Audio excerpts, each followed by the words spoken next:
राधे राधे, हरे कृष्णा। आप सभी को माघ मास बसंत पंचमी की हार्दिक शुभकामनाएं। बसंत पंचमी देवी सरस्वती की पूजा अर्चना के लिए समर्पित है। यह पर्व हर साल माघ मास के शुक्ल पक्ष की पंचमी तिथि को मनाई जाती है।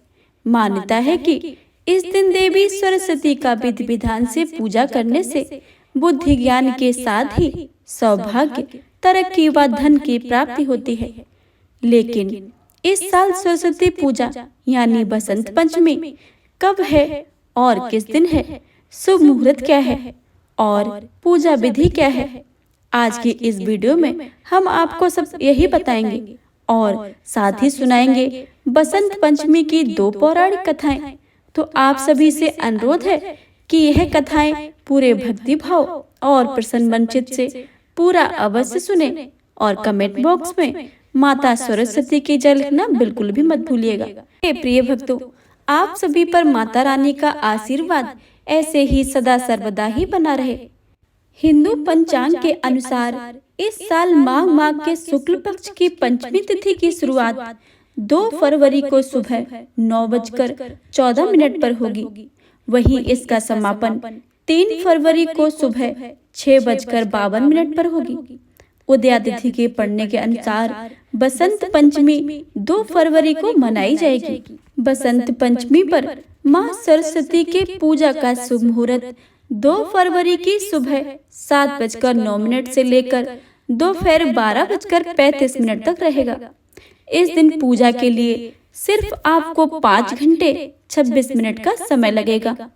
माता सरस्वती को बेसन के लड्डू, केसर रबड़ी, पीले चावल, बूंदी या बूंदी के लड्डू का भोग लगाएं। ये सारी चीजें माता सरस्वती को बहुत ही प्रिय हैं। बसंत को ऋतुओं का राजा कहा जाता है। इस ऋतु में मौसम खूबसूरत हो जाता है। फूल, पत्ते, आकाश, धरती सब पर बहार आ जाती है। सारे पुराने पत्ते झड़ जाते हैं और नए फूल आने लगते हैं। प्रकृति के इस अनोखे दृश्य को देखकर हर व्यक्ति का मन मोह जाता है। मौसम के इस सुहावने मौके को उत्सव की तरह मनाया जाता है। बसंत पंचमी को श्री पंचमी और ज्ञान पंचमी भी कहते हैं। बसंत पंचमी अत्यंत आनंदमय पर्व है। साधकों के लिए यह पर्व अत्यंत महत्वपूर्ण है। आध्यात्म में रुचि रखने वाले इस दिन माता सरस्वती को प्रसन्न करने के लिए, प्रतीक्षा सिद्ध करने के लिए करते हैं। माता सरस्वती ज्ञान की देवी हैं और ज्ञान ही एक व्यक्ति के लिए आवश्यक है, चाहे किसी भी उम्र का हो। क्यों नहीं ऐसी शक्ति है जिसके बलबूते पर व्यक्ति समस्त कठिनाइयों को पार करता हुआ सफलता के उस शिखर को छूता है। माता सरस्वती माँ शारदा देवी बुद्धि और ज्ञान की अधिष्ठात्री देवी हैं। देवी सरस्वती विद्या, हंस वाहिनी, श्वेत वस्त्र, 4 भुजाओं धारणी और वीणा वादनी है। संगीत और अन्य ललिताओं की अधिष्ठात्री देवी सरस्वती ही है। शुद्धता, पवित्रता, मनोयोग पूर्वक निर्मल मन से उपासना का पूर्ण फल प्रदान करती हैं।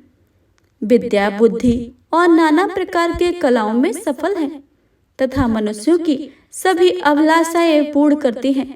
वैसे तो माँ सरस्वती की उत्पत्ति को लेकर बहुत सी पौराणिक कथाएं सुनने में आती हैं। उनमें से कुछ कथा इस प्रकार हैं। तो बसंत पंचमी की प्रथम कथा के अनुसार भगवान विष्णु की आज्ञा से प्रजापति ब्रह्मा जी सृष्टि की रचना करके इस संसार में देखते हैं तो चारों ओर उन्हें सुनसान निर्जन ही दिखाई देता था। उदासी से सारा वातावरण भूख सा लग रहा था, जैसे किसी की वाणी ना हो।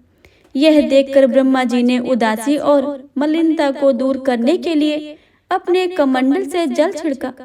उन जल के पड़ते ही वृक्षों में एक शक्ति उत्पन्न हुई जो दोनों हाथों में बीड़ा बजा रही थी। माता के दोनों हाथों में पुस्तक धारण किए हुए थी। ब्रह्मा जी ने उस देवी से बीड़ा बजाकर संसार की उदासी दूर करने के लिए कहा।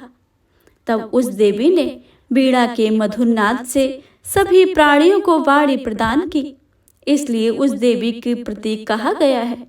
यह देवी विद्या बुद्धि को देने वाली है, इसलिए सभी घरों में सरस्वती माता की पूजा की जाती है।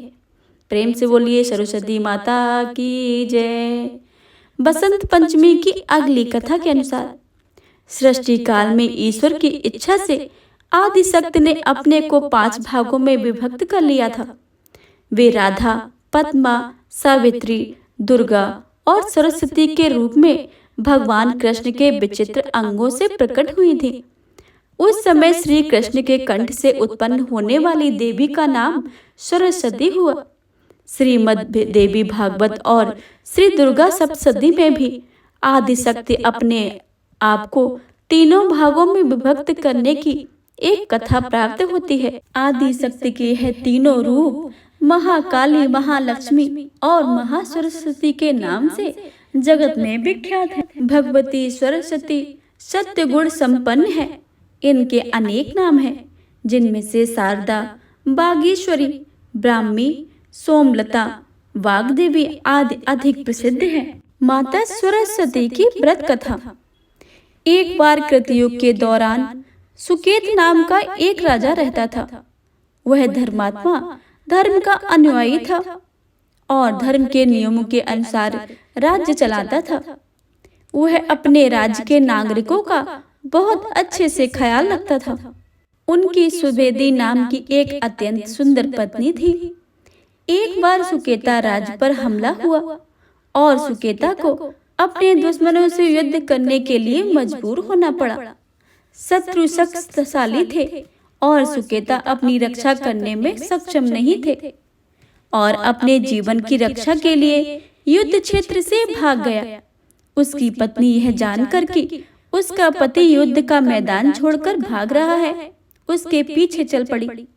वे दोनों अपने जान बचाने के लिए भाग रहे थे और उस समय एक जंगल में पहुंच गए। जब वे जंगल में पहुंचे तो वे थक चुके थे और भूखे भी थे। वे जो कुछ भी पा सकते थे वह खा रहे थे, लेकिन फिर भी भूख शांत ही नहीं हो रही थी। भूख ने अपना असर दिखाना शुरू कर दिया और एक समय तो राजा भी चल नहीं पा रहे थे। राजा नीचे गिर गए और अपनी जांघ को राजा का तकिया बनाकर अपने शांति को करने के लिए कर रहे थे। वह बहुत चिंतित थी और अपने भगवान से कुछ मदद के लिए प्रार्थना की, जिसके उनकी चिंताओं और पीड़ाओं से छुटकारा मिल सके। संयोगवश अंगिस ऋषि उसी रास्ते से जा रहे थे और उन्होंने राजा और रानी को देखा। उसने रानी से पूछा कि वह कौन है और जंगल में कैसे हैं। ऋषि को तुरंत पता चल गया कि वे राजा और रानी थे। उन्होंने उनसे सारा वैभव और बंधु बांधवों को छोड़कर वन में आने का कारण पूछा।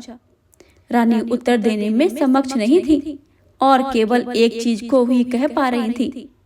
वह उन सभी दुखों के बारे में सोचकर रो रही थी जिनसे उन्हें गुजरना पड़ा था। ऋषि प्रभावित हुए और सुवेदी से कहा कि दुखों और कठिनाइयों से निकलने का रास्ता हमेशा होता है। यदि वह उसे बता सकती हैं कि उनकी समस्या क्या है, तो उसने आश्वासन दिया है कि वह एक सलाह दे सकेंगे जो अपने दुर्भाग्य से उबरने में मदद करेगी। रानी ने अपने पति को युद्ध से धकेले जाने और कैसे मैं अपनी जान बचाकर भागे, इसकी पूरी कहानी सुनाई। ऋषि ने कहानी ध्यान से सुनी और कुछ देर सोचा।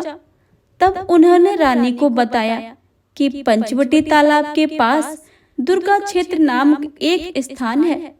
उन्होंने रानी को पूरी श्रद्धा से देवी की पूजा करने की सलाह दी। रानी अपने पति को ले गई और ऋषि के पीछे चली गई। उन्होंने उन्हें दुर्गा क्षेत्र का रास्ता दिखाया। ऋषि ने राजा और रानी को पवित्र तालाब में स्नान करने के लिए कहा। राजा और रानी स्नान करके लौट आए। ऋषि ने उनसे देवी दुर्गा सरस्वती की पूजा कराई। उन्होंने षोडशाचार उपचार से पूजा विधि करवाई, जिससे 16 विभिन्न प्रकार की पूजा या सेवा करके देवी को प्रसन्न किया जाता है। यह पूजा 9 दिनों तक की जाती है।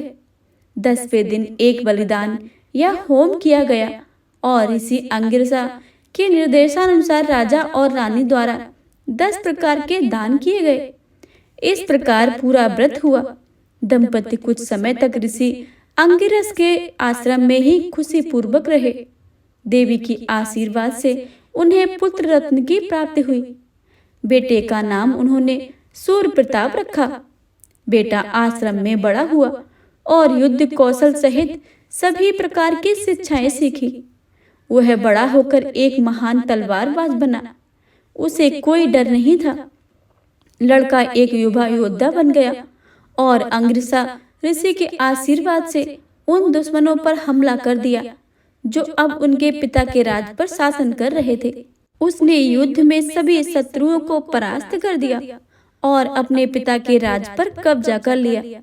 वह आश्रम लौटा और ऋषि के आशीर्वाद से अपने माता पिता को वापस अपने राज्य में ले गए। उस दिन के बाद से सुबेदी हर साल यह व्रत करती थी और हमेशा सुखी रहती थी। प्रेम से बोलिए सरस्वती माता की जय।